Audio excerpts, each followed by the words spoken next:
అందరికీ నమస్కారం అండి. ఈరోజు మన ప్రముఖ వ్యక్తి, మన మహానుభావులు, మన సర్దార్ వల్లభాయ్ పటేల్ గారి యొక్క జయంతి సందర్భంగా మన రాష్ట్ర బాడీ బిల్డింగ్ క్రీడాకారుడు హర్షు మన చిత్రపటానికి పూలమాల సమర్పించవలసింది కోరుకుంటున్నాము.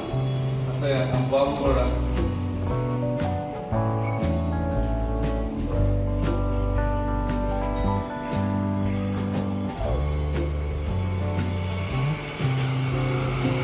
సర్దార్ వల్లభాయ్ పటేల్ గురించి, ఆయన చేసిన దేశం నుంచి చేసిన సేవల గురించి మన క్రీడాకారుడు, మన మిత్రుడు రెండు మాటలు మాట్లాడుతున్నాం.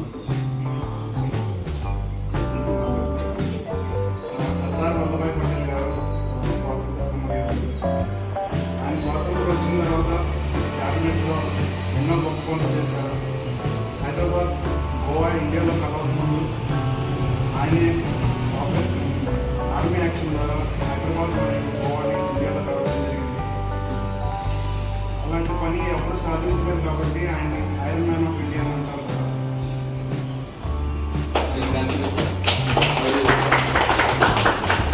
చక్కటి 4 విషయాలు మనం జరపడం అనేది కూడా మనకు చాలా సంతోషదగ్గ విషయం. మరి ఇప్పుడు పరిస్థితులు చూస్తుంటే చాలా మంది విద్యార్థులు కూడా మన దేశం కోసం ప్రాణాలు అర్పించి మన కోసం ఎంతో త్యాగాల్సినటువంటి ఎంతోమంది మహనీయులు మనం మర్చిపోతున్నాం. మరి ఇటువంటి కార్యక్రమాలు చేయడం ద్వారా సమాజంలో ఉన్న కొత్త తరానికి మన దేశం కోసం ఎవరైతే సేవలు ఇచ్చారో, మన కోసం ప్రాణాలు అర్పించారో అనేది కూడా మనం చూసుకోవాల్సిన అవసరం, తెలియజేయడం కూడా మన యొక్క బాధ్యత ఎంతైనా ఉంది. మరి మన ముఖ్య మనిషి వల్లభాయ్ పటేల్ గారి గురించి చెప్పాలనుకుంటే, చిన్నతనం నుంచి చాలా తెలివితేటలతో ఉంటూ మన భారత స్వాతంత్రం కోసం ముందు ధైర్యంతో పోరాడినటువంటి ఒక ప్రముఖ వ్యక్తుల్లో ఒక మొట్టమొదటిగా ఉండేవారు అనమాట.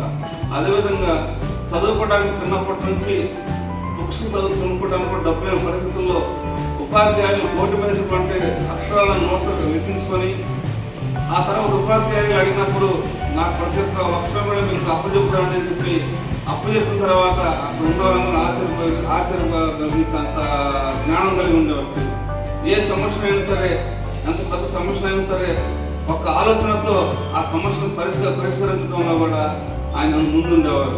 మరి భారతదేశంలో మరి ఇంత గొప్ప మహానుభావులు పుట్టడం, మనం స్మరించుకోవటం మరి ఎంతో అదృష్టం మనం భావించుకుంటూ ఉండొచ్చు. ఈరోజు మనం ప్రశాంతంగా మన యొక్క ఉద్యోగాలు చేసుకుంటూ, మన యొక్క నైపుణ్యాలను ప్రదర్శించుకుంటూ, ఒక దేశం కింద తల ఉంచకుండా మన భారతీయులను గొప్పగా చెప్పుకోవడానికి ఇటువంటి వారు చేసినటువంటి గొప్ప త్యాగాలు మన భారతదేశంలో ఉండటం, పరమాత్మ ముద్దు బుద్ధులుగా మనమందరూ పుట్టడం, మరి ఈరోజు ఇటువంటి మహానుభావులను స్మరించడం అనేది మనం చాలా అదృష్టంగా భావిస్తున్నాం. అక్టోబర్ 31వ తారీఖు 1885 సంవత్సరం మరి ఆ మహానుభావుడు జన్మించిన రోజు. కాబట్టి ఈ రకంగా మనం స్మరించుకోవటం, లక్షోద్యమ క్రీడాకారులు, మాతృ స్వచ్ఛంద సేవా సంస్థలు ఈ కార్యక్రమంలో పాల్గొని అందరూ ఘనంగా నివాళులు అర్పించినందుకు ప్రతి ఒక్కరికి సర్దార్ వల్లభాయ్ పటేల్ గారికి